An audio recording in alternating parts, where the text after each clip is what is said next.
The vegan diet has been gaining popularity in recent years, and today I want to share with you my experience with veganism and share why I'm no longer vegan.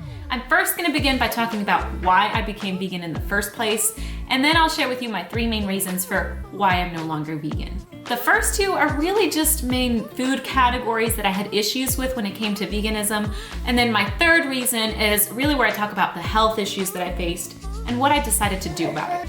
Also, please note that the information is timestamped below so you can skip to your heart's content. And if you like this video, please give it a thumbs up to help support my channel. And if not, by all means, thumbs it down, but please give me some feedback in the comments so that I know what to work on. And I have to include this disclaimer, I am not a doctor. I'm not trying to tell you what to do as far as your diet. I'm really only sharing my experience in the hopes that it's helpful for you and encouraging for you. So please consult with your doctor before you make any changes to your diet. I started a vegan diet about 5 to 6 years ago after binge watching the documentaries Food Inc., Forks Over Knives, and What the Health. After watching these documentaries, my eyes were open to the tremendous changes in the food industry throughout the last few decades. Our food is not what it used to be, with added hormones and chemicals and GMOs in most of the foods now on the market.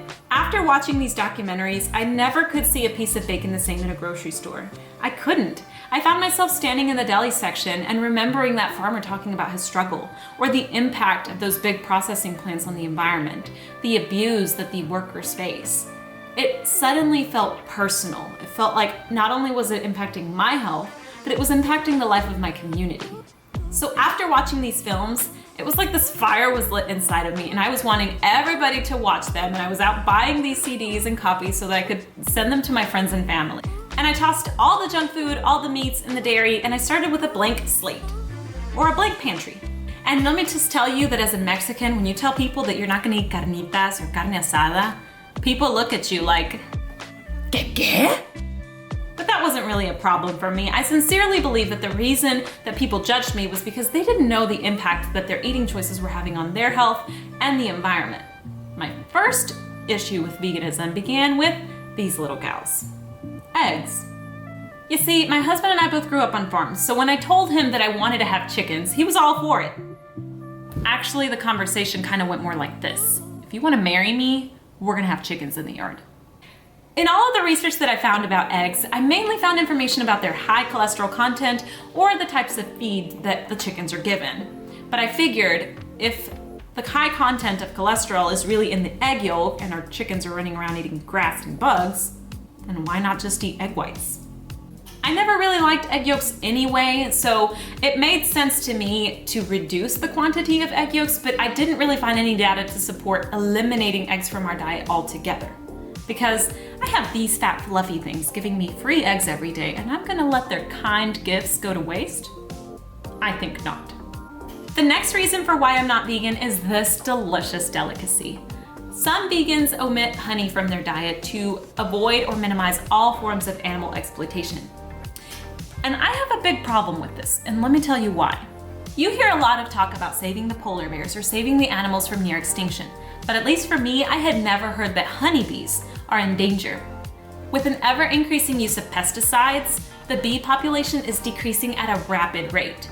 And this should scare us. This should definitely be something that we're talking about and sharing. But there's definitely a lack of awareness on this issue. If we think back to our school days, you may remember that bees are an important part of the pollination process, which helps our gardens to flourish.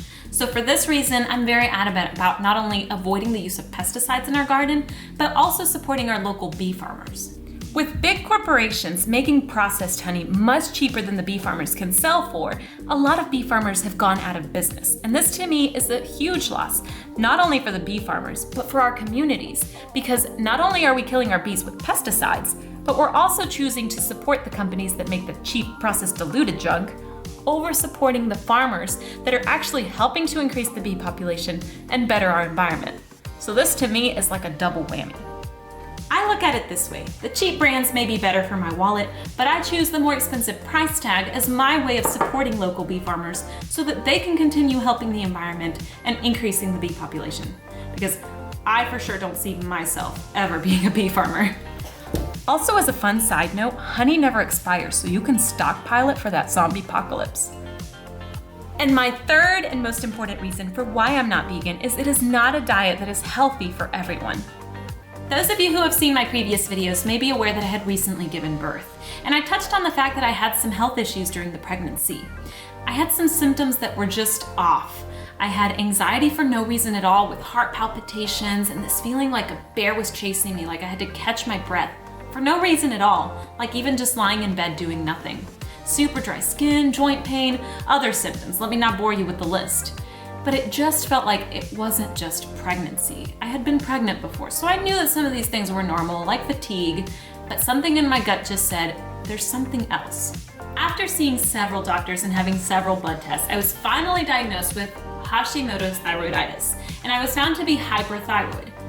During my pregnancy especially, I had to be checked very frequently because pregnant women with this condition are much more likely to have a miscarriage, and babies born to mothers with this condition are also more likely to have birth defects. So this kept me at doctor's offices a lot during pregnancy and postpartum. So after I learned that I had this, I tried to learn everything that I could about it. What causes it? What makes it worse? What makes it better? Is there a cure? I had hundreds of questions. I still have questions. In my research on Hashimoto's, I stumbled upon Dr. Weston's YouTube channel where he talks about the link between Hashimoto's and diet.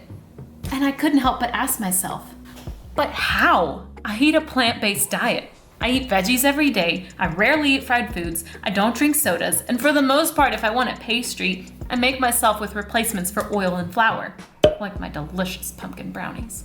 You see, I genuinely believed that a vegan plant-based diet could cure almost everything. And so I was shocked to find out that I was hyperthyroid. And not only that, but my rheumatologist also found out that I was low in vitamin B12 and vitamin D. And my diagnosis changed my perspective of food even further. Because before, I had a very black and white way of seeing food. Foods were either in one of two categories, good or bad. Tomatoes? Good. Cake? Bad.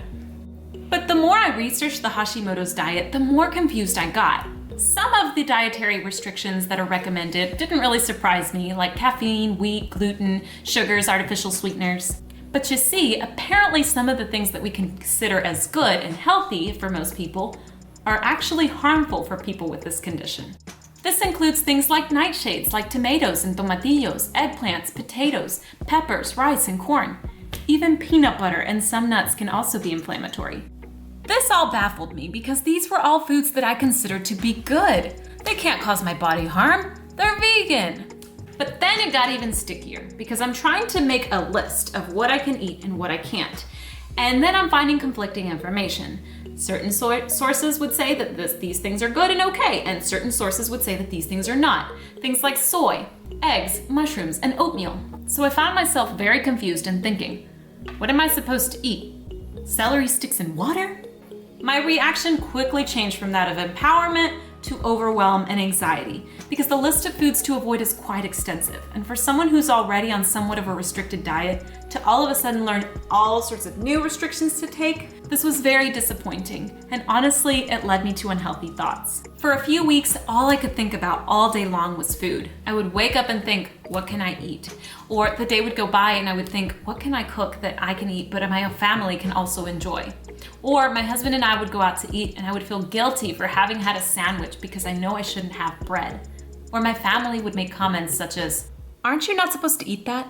It got to a point where I would literally wake up every night or every morning with dreams about food, and my nightmares were that I was eating a slice of chocolate cake. 'Cause I love me some chocolate cake, you guys. And I'm ashamed to admit that it felt like I was going to spiral into anorexic tendencies pretty quickly if I didn't reset this behavior. Because it felt like I had no control. Guilt was a constant part of my day, and I felt like I had to hide food or eat it quickly before someone noticed or made a comment. And food was all I could think about all day long. It became an obsession. And I began to feel like if what I'm going to be eating or not eating is going to be governed by others, judged by others, or I'm going to be feeling guilty for it, then I just won't eat. Simple. Problem solved. But would that really solve my problems? Will that really restore my health? Would that really, truly bring me peace and happiness? The answer was, of course, no to all of these. So besides prayer, I did what I usually do when I'm not sure why I'm having negative thoughts or what to do about them. I journaled. I poured it all out and I sifted through the mess to try to figure out how I could restore balance. And for me, the conclusion was this. I'm trying my best to eat the diet that is best for me, but I'm finding conflicting information.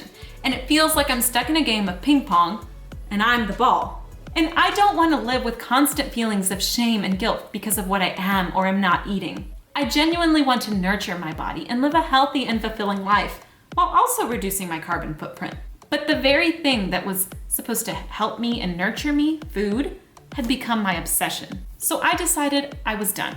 I don't want any part of that. I don't want to have to hide if I eat something that I know I shouldn't have. Or if I do eat it, I don't want to feel shame for what I did. I want to actually enjoy it and make it worth it. I think the biggest realization for me has been this: I have to have balance. I do still choose to have a mostly anti-inflammatory diet. I avoid dairy and most meats, but I don't beat myself up if I want a slice of chocolate cake for my birthday. And if you were to invite me to your cookout and all you had was barbecue sandwiches, even though I really don't like barbecue, I would still eat it out of respect for you and gratitude for your kindness. At the end of the day, I still believe that a healthy diet is crucial for good health, but I no longer believe that there's one diet that is perfect for everyone. Our daughter has also had her own health journey as she's in the long process of being evaluated for autism. And the more I research about that, the more I learn that she has her own sensitivities and her own recommendations for things that she should avoid that are specific to her, different than they are to me. So there's that part. There's the aspect that not one diet doesn't fit all, but also I believe that our thoughts are powerful. And the thoughts and feelings that I was having towards food were typical of individuals with eating disorders. And I haven't shared this with you guys, but I've actually been down that road before. I once dropped to 98 pounds at 5'7" in a period of depression after experiencing a loss. And I don't want that for myself. I want to be the best me that I can be and be healthy, enjoy life to the fullest, and give my best. So the diet that is best for me is balance. I will continue to eat a plant-based diet, but if I have a slice of pizza at a birthday party, that's okay. I'm okay with that. My hope for you is that if you have feelings of frustration, shame, guilt, obsession in respects to food, that you focus on doing the best that you can do and don't beat yourself up if you make one unhealthy choice. And always opt for the diet that is healthy and right for you. Just because a diet works for somebody else doesn't mean that it will work for you or be healthy for you. If you've made it to the end, my hope is that you make the choice today to learn about how your eating choices impact your health, but also the world as a whole. The documentaries that I mentioned in the beginning have still been life-changing for me. And some of them are gut-wrenching and eye-opening. I couldn't help but just want to jump in the screen and help those individuals.